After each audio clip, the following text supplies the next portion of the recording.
Hi, this is Denise Matthew. I hope you're doing well.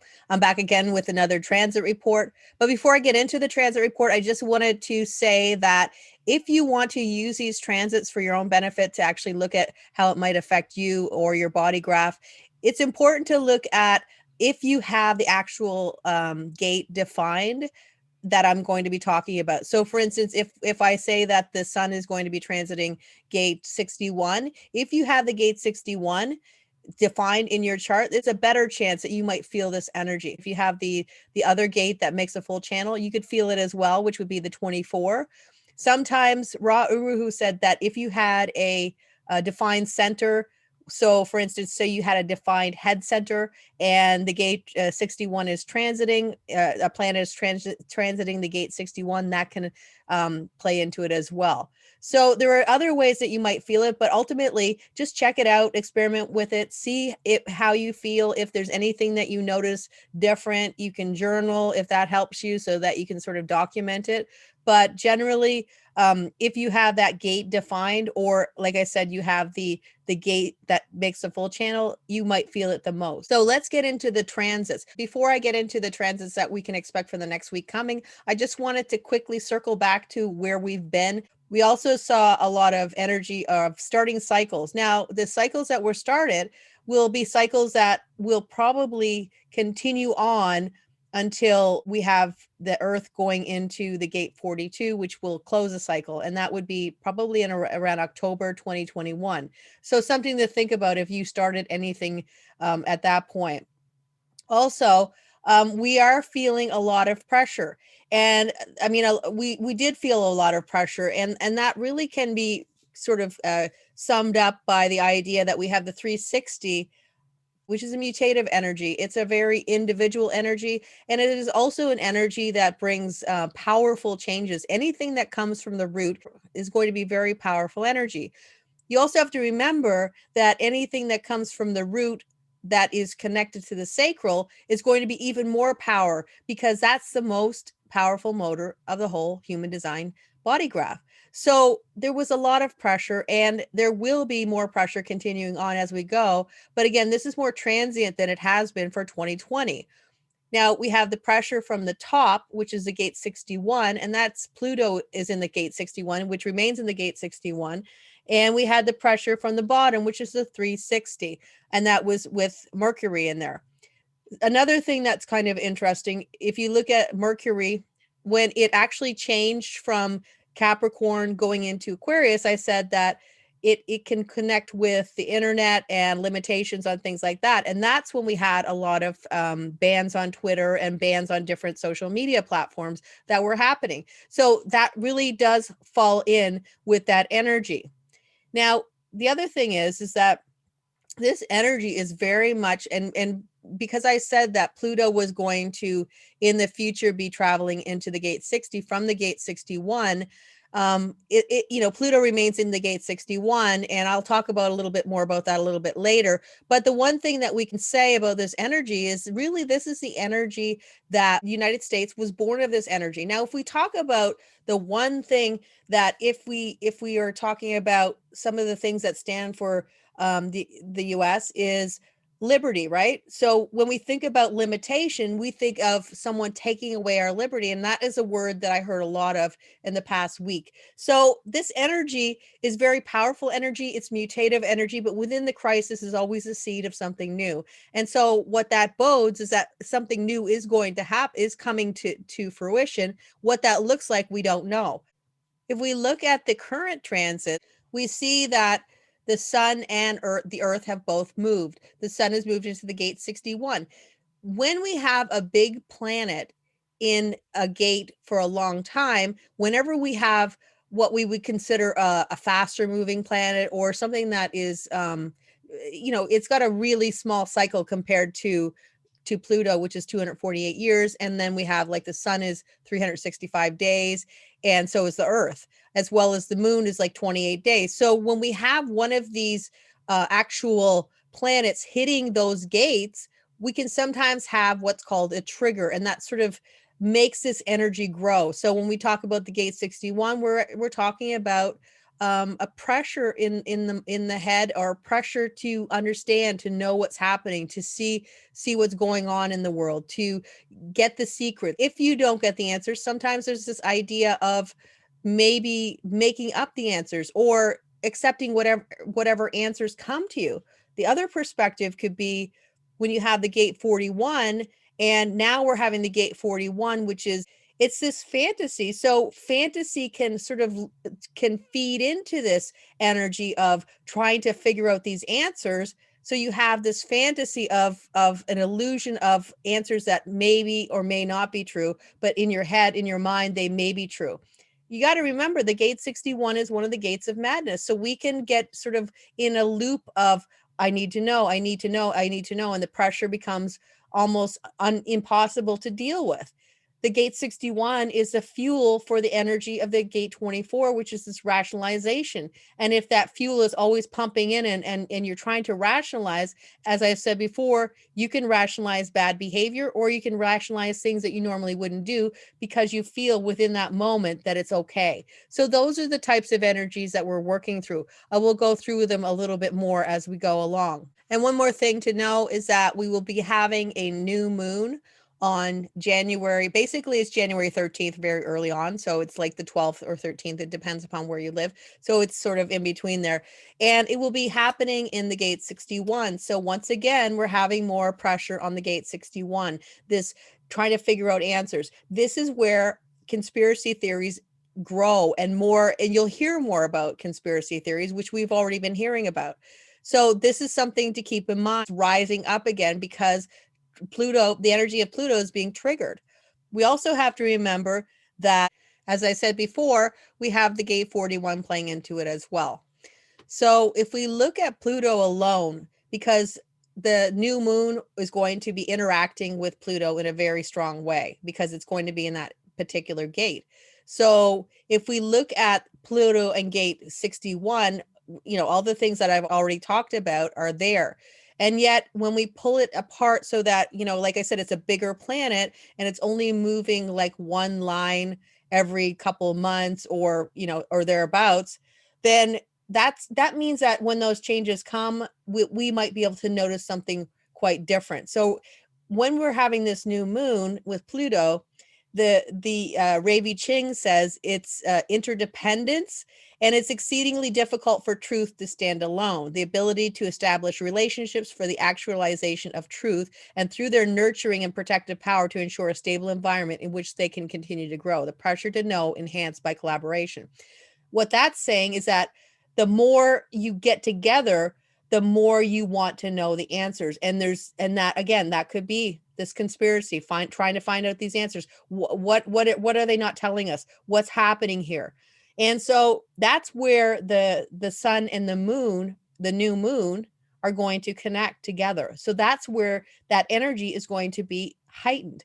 It's a new beginning. It's a new energy that we're going to look at for the next 2 weeks until the full moon comes. And then that will be a brand new cycle as well, because the moon is always going to the full, and then it's, the new moon and then the full. And one more thing to say about Pluto is that Pluto will enter line 6. It will move into from 61.5 to 61.6 on February 8th. And that's really where we're going to start to get more of this higher side of what the gate 61 in Pluto is all about, because this is all about this level of hope. And in the crisis, that we have an inspiration that can bring clarity to the collective. And that's what this Ravi Ching talks about, finally getting the clarity, finally getting the answers that are correct. Now, if we look at what Ra Uru called the lunar planetary magic square, what he considered Pluto to be was the truth. So in other words, what's happening is when this energy comes into the line 6, there is more potential for us to get real answers about what is really happening. So that's something to look forward to when it gets to be the higher side. Right now we have the sun in the gate 61, solar energy. This is about the world leaders. This is about the energy all around us. This, and it is very powerful, because when we look at it from the perspective of human design alone, we do know And I was reminded about this, that I should say this. We do know that it is 70% of all the neutrinos. So in other words, this energy is conditioning all the rest of the planets as we go along. And that's what, we talk about with the lunar planetary magic square. It's that the energy of the sun and the earth are conditioning all the other planets. In other words, they're resonating a certain energy that aligns with certain planets. And so what it says is that at certain times of the day, then certain planets are going to be more active based on what the sun and the earth are doing. And that gets into the colors and that type of thing. I won't get really into that. But again, these are the energies that we're looking at. So when we're looking at these sun and earth energies, although they do move fast, it's important for us to see that these are so very valuable. So again, this inner truth, trying to figure out the answers, what's happening. But ultimately, it's like, trying to understand that an answer in the moment is not necessarily the truth. It's an answer, but it's not necessarily exactly what's going to help you or benefit you or anything like that. When we move on to January 16th, we go back into this idea of the limitations. Again, we're having the limitations again. And this is a big, powerful energy that is going to be, again, working on people in positions of power, world leaders, things like that. So we're going to see more limitations. Now, we also have to remember that this will start with going into Capricorn because it's one of those gates that straddle two signs between Capricorn and Aquarius. So again, this is starting with a physical structures, that type of thing, and then moving on to like the internet, the things that are in the air, sound. There's a lot of things, that anything to do with that type of thing. And we also have to remember Aquarius is all about humanity and humanitarian ideologies. So there could be some limitations on humanity, as I said. And so these are like, again, the last remnants of sort of triggering the energy that we dealt with for most of 2020. They're just like, okay, you guys had this energy, you're aware of this energy, and we're just going to put another little bit of this energy out there and pressurize you. And you remember the 61 and the 60, top and bottom, one is coming from the head, one is coming from the root. They're both, there's their pressure centers. And so we're going to feel pressured, and we're going to feel a lot of pressure. And to be that's to be expected. How we know and work with that energies is to our benefit, to say, okay, this is what it feels like. What can I do? Whenever we're talking about anything that's mutative, and both of these energies are mutative, we're talking about energy that needs some level of creative expression. What that means is anything creative. Where can you divert your energy so that you're not focusing in on all these pressures or feeling these pressures? How can you and that could be getting active. That could be baking, cooking, that could be painting, dancing, doing yoga. It could be anything where there's something where you're directing this energy, this strong energy, into a place that is not sort of inwardly bound, and it's going somewhere else. And so that you can feel that you are actually working with this energy instead of this energy working you, which it can if we allow it. Now we have the earth going into the gate 62. The gate 62 is all about the practical expression of the hypotheses or the opinions that we have. Now, opinions can be just that, just my opinion. It's more important than yours. And right now, normally I don't talk about Chiron, but Chiron is in the gate 17. So we have this idea of a wound with these opinions. I have an opinion and maybe people don't agree with it. I have an opinion and it feels like almost like I'm putting myself out there. And if somebody says something against it, then I feel very hurt by it. We come to the gate 62. This is where those opinions are sorted and decided. And this is energy that's going to ground us. This is energy that is going to sort of ground us in the energy of now and what's happening for the week. What can we do with those opinions that we can actually make something worthwhile happen? what is the practical expression? So we could have a million hypotheses or ideas or concepts of things that we could bring into the future, but only a few things that we can actually do and bring into this reality. So it's all about the practical expression, or this idea of taking concepts, or again, there's also this idea of coming out of the fog, getting more information about what's happening. So this could be more truth being told, more clarity to what you're seeing and hearing in the world. So that's something more clarity to the things that you sort of have, I guess, hooked your reality to. January 16th, we have the Earth moving into the gate 56. And the gate 56 is a storyteller.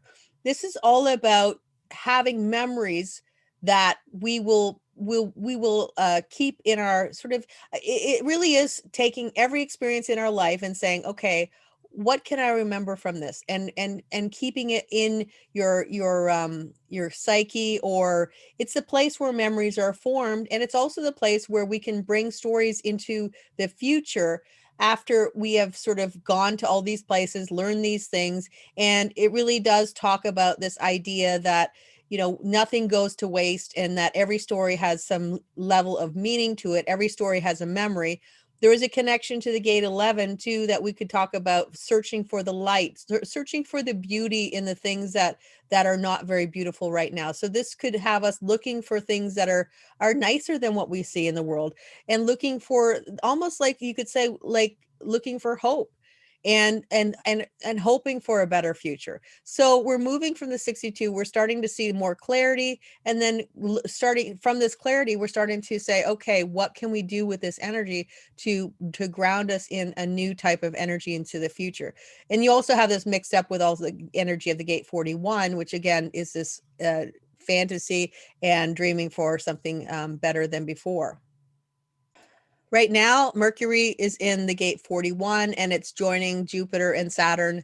And it's talking about, I mean, this is where we get this idea of um, the media, what we're hearing in the world, what people are talking about. This is what Mercury is going to be telling us all about.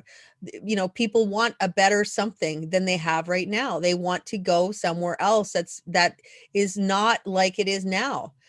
And this can be trying to escape from the reality. What can I start to build? What kind of concepts can I build from where I am right now? What is the potential for something in the future? So it's like I always say, it's visionary or a dreamer. Which one are you, and which one will we talk about? This is about um, empowering other people with the ideas and concepts that you want to bring into the future, telling people that I want to bring something new. It is this energy for holding on to something, to actually have that staying power to say that, yeah, right now, this is where we're at, but in the future, this is what I want to bring into being. And this is energy that takes time. The whole channel's connecting from the emotional center to the root center, which means there's going to be a pulse on and a pulse off. And there's also going to be some level of clarity needed before you keep moving towards this particular fantasy and dream that you're looking at. January 13th, just right around the time when we have the new moon, we're talking about the energy of the gate 19. Now, this is just a precursor to where Jupiter and also Saturn will start to move later on.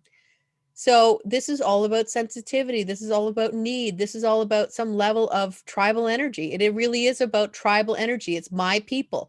And if we can say anything about last week's energy, there was a lot of tribal energy. Like 54, the gate 54 is all tribal energy.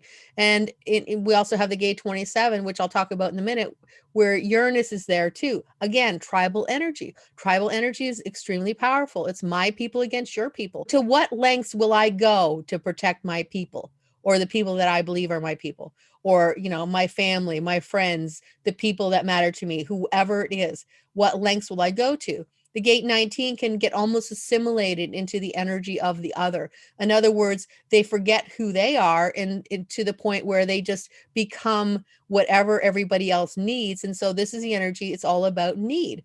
But there's also this idea that, what am I willing to sacrifice for the people that matter to me? And usually it's like a partner or something like that. there is a beauty to this energy in that it is very sensitive. They can, somebody, when you have this energy, it's all about understanding what other people need. And that's a wonderful thing, as long as you don't get lost in that whole concept of the need of others, and to the point where you don't find yourself. So we're going to be talking about what people need, sensitivity, some people that are sacrificing themselves for what they think is a higher cause. We could have some level of transformation, and also this idea of just seeking something more than what you see, like this energy for connection, for wanting to connect with people. So again, this is talking about what we might hear about in the news media, or things like that. January 17th, we have the energy, the Mercury going into the gate 13. This is collective energy. This is all about the idea of stories, again, to a degree, but unlike the gate 56, this is the energy of the stories of the stories that we hear from other people sort of transform us as well as transform other people. So when you tell somebody the story of things that have happened to you, when you have this energy, the person that listens to the story that you're telling, they're transformed because they're listening to what you have to say, where you've been, what you've done, and in some way they're never exactly the same. Not only are they listening to that story, but in the future they may use that story to assist other people. And you, as a person that who are telling the story, you're not just telling that person the story, you're being transformed in the fact that, but this whole idea of once you verbalize, once you say the words, you're hearing the words yourself, and it's almost like it kind of makes you see, oh well, maybe I can change this, or maybe I can do that, or that type of thing. When that happens, you are transformed as well. And in this image we have a caterpillar being transformed into a butterfly. The idea is that you are being told that there is more for you. There is something better than what you have right now, and instead of getting caught in the past, being able to move into the future and see that there is something better for you. Because with this energy, it's very easy to get caught in the past. This is the way it always was, and it should always be like that.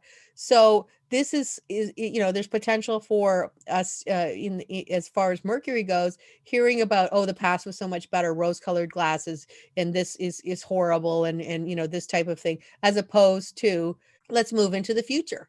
Let's take the lessons that we've learned and let's use them to better our future. And that's the kind of energy, and that would be the highest form of it.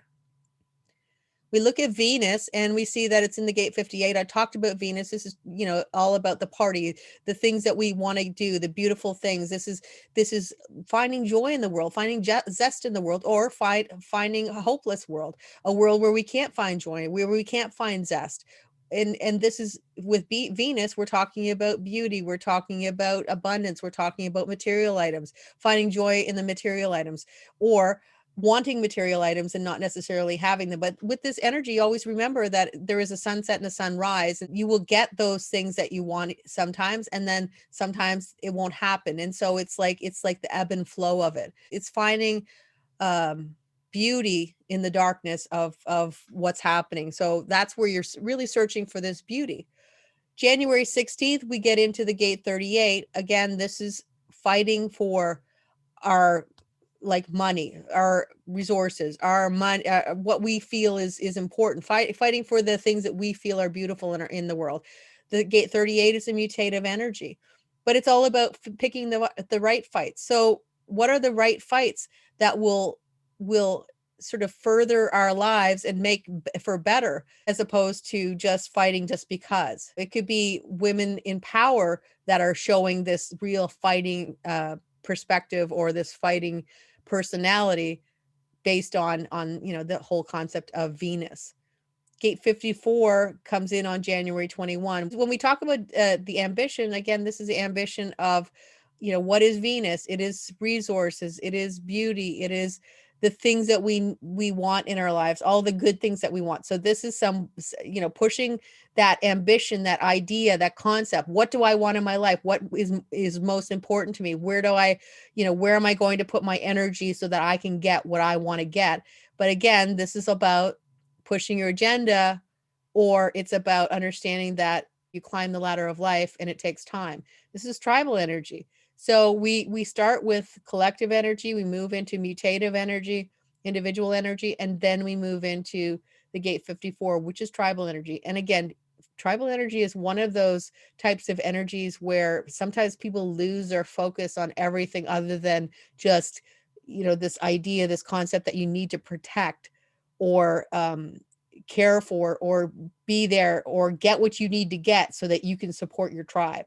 So it can be extremely powerful and with no off switch at some point if we let it just get ahead of it. So now we get back to the gate 27. I did talk about this a little bit last week, but I think I'm just going to expand a little bit more on this. This goes from line 5, gate 27, line 5. It goes from the executor, which is the ability to distribute effectively the resources of others.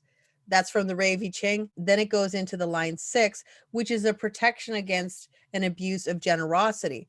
So in other words, this is like protecting people from almost being too nice, giving too much. So that's what the 6th line is going to start saying. Okay, maybe you're caring too much. Maybe you're pushing too hard. Maybe you're self sacrificing too much. It can also be selfish energy.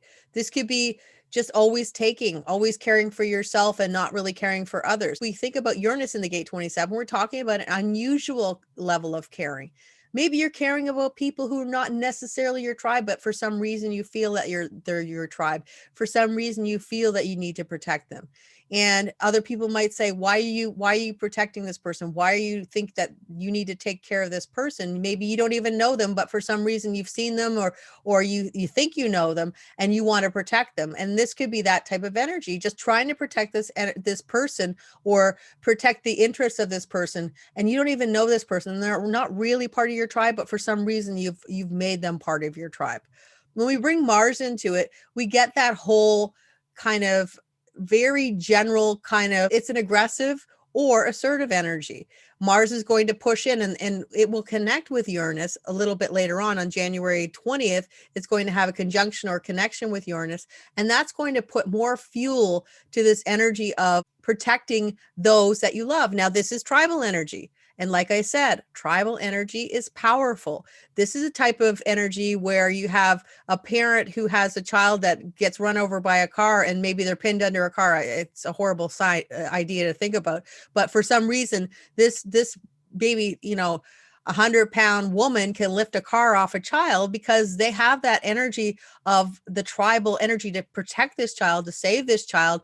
And that's the kind of energy. So this can go to total extremes. I'm not saying saving your child is not a wonderful thing, but it imagine that if you can lift a car, and you've heard of these types of things, energy that can push us to the limit of who we are because we want to protect those who matter the most to us. When we talk about Uranus, is an energy of something that's unusual. We're caring about unusual things. This can be about feeding too. This direct kind of aggressive need to protect, to take care of, to sacrifice whatever you need to sacrifice so that the person that is part of your tribe is going to be okay. So that's the kind of energy that we're talking about when we have Mars and Uranus coming together. Now, if we go back to the new moon, we see that Saturn moves into the line 2 of the gate 41 on January 12th as well. It's actually considered, Saturn is exalted in the line 2. And what that talks about, humanism is tempered by pragmatism. So in other words, this idea of, yes, we have these ideas of what we want to push into the future, but we also have this idea of how can we practically take it into the future, or how can we practically make these things happen. And the other thing, I'll just read it. It says, a conservative nature that does not risk its own security in aiding others, energy for one's own feelings, but not for others. And so you could say this is a little bit selfish, but you could also say that this is a self-preserving energy that's saying, okay, I need to take care of myself and the structures of my life, because we're talking about Saturn, and so that I can bring these dreams into reality. And I would say that it's almost like the other side of the energy of the gate 27, where it is literally willing to do anything to actually protect its tribe, as opposed to, okay, I need to protect myself just as much as my tribe. So it's sort of a yin yang energy that we're going to feel. And the nodes remain the same, and they're in the line 3. When we talk about the nodes, we're talking about like the energy of the road that we're traveling, and the road that we're traveling is experimenting with what works and what doesn't. We're experimenting what works with the regal leadership, and the leadership that is supposed to take care of the people. Again, like, it's this idea of the leadership needs to take care of the people as much as the people take care of the leadership. And those are the energies that we need to see. That those are the energies that the nodes are teaching us. The gate 26 is the lies we tell based on what we need, as opposed to the things that we decide that are win-win. So we can lie for our own selfish interests, or we can tell the truth, and we can work together so that we can both benefit from things in life. And that's the kind of energy that we continue to talk about. And again, this is experimenting with it because we're in the line 3. Now, for the gate 22, again, we talked about this before. This is really that energy of this creativity. And again, I was talking about, this anything mutative. It's all about this creativity. And of course, there's more things to say about the gate 22. I mean, it's this social energy.